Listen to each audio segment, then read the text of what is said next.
Dans ETF Invest, on donne la parole aux professionnels des marchés, aux experts. Bonjour Jean-René. Bonjour David. Jean-René Giraud, directeur général de Track Insight.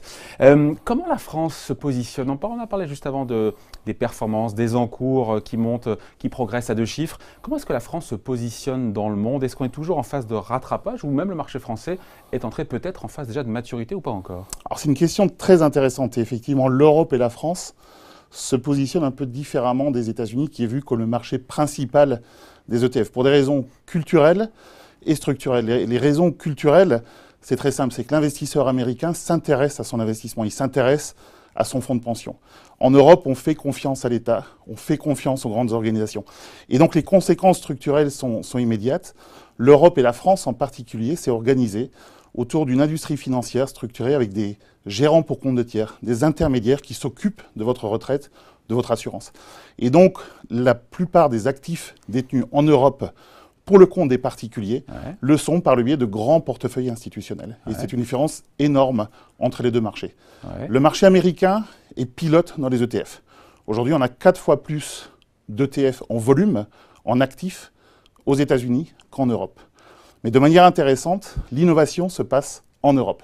On a pour 3 ou 4 fois plus d'actifs aux États-Unis, 3 fois plus d'ETF en nombre sur le marché européen.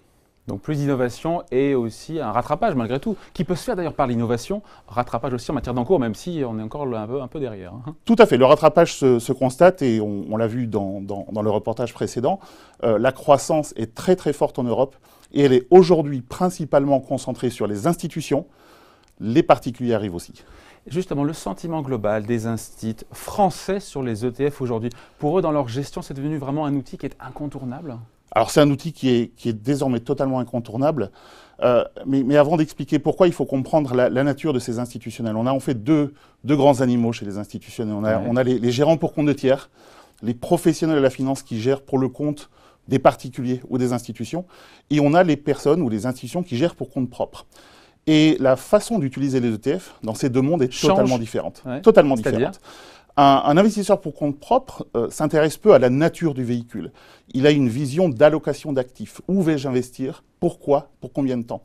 Et aujourd'hui, ils ont compris que l'ETF était une option simple, efficace, peu coûteuse, donc efficiente, pour leurs allocations stratégiques. Donc c'est des investisseurs qui vont acheter et rester sur le long terme investis sur les ETF.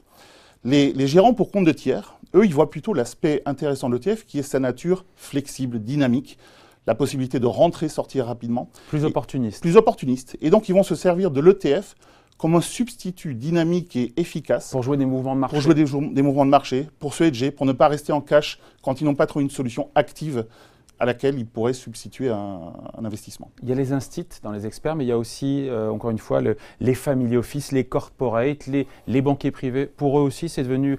Ils l'utilisent différemment, c'est devenu, encore une fois, incontournable, mais aussi, dans la façon de le gérer, c'est différent d'un institut. Ils ne l'utilisent pas différemment. Ce qu'on a remarqué au cours des 5-6 dernières années, c'est une vraiment grande professionnalisation de ces acteurs, qui, il y a 10 ans, n'étaient pas très au courant de la réalité des produits qu'ils achetaient. Et aujourd'hui, on a vu, par plus d'éducation, par le transfert de compétences ce qu'on appelle le sell side vers le buy side. Une montée en gamme. Une montée en gamme et une compétence. Et aujourd'hui, les questions que posent ces investisseurs finaux, même de grande taille, sont du niveau de ce qu'on trouve dans les plus grandes banques. Bon. Et les grandes évolutions, on termine là-dessus, les grandes évolutions à attendre dans l'industrie des ETF, tant au niveau des produits, même que des acteurs.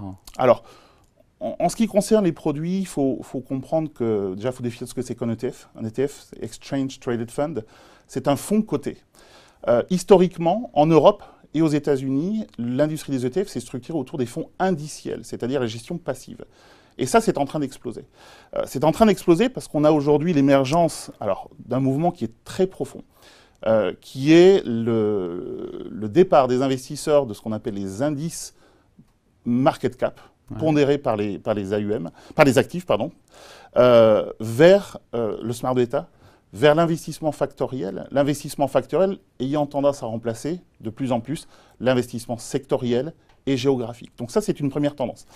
Donc l'apparition des fonds smart beta, l'apparition des expositions factorielles, aujourd'hui est une tendance de fond. Et on voit les actifs qui se précipitent sur ces nouveaux moteurs de gestion. La deuxième thématique est précisément la notion de thème, ce qu'on appelle l'investissement thématique. Vous voulez investir dans le robotique, vous voulez investir dans le socialement responsable.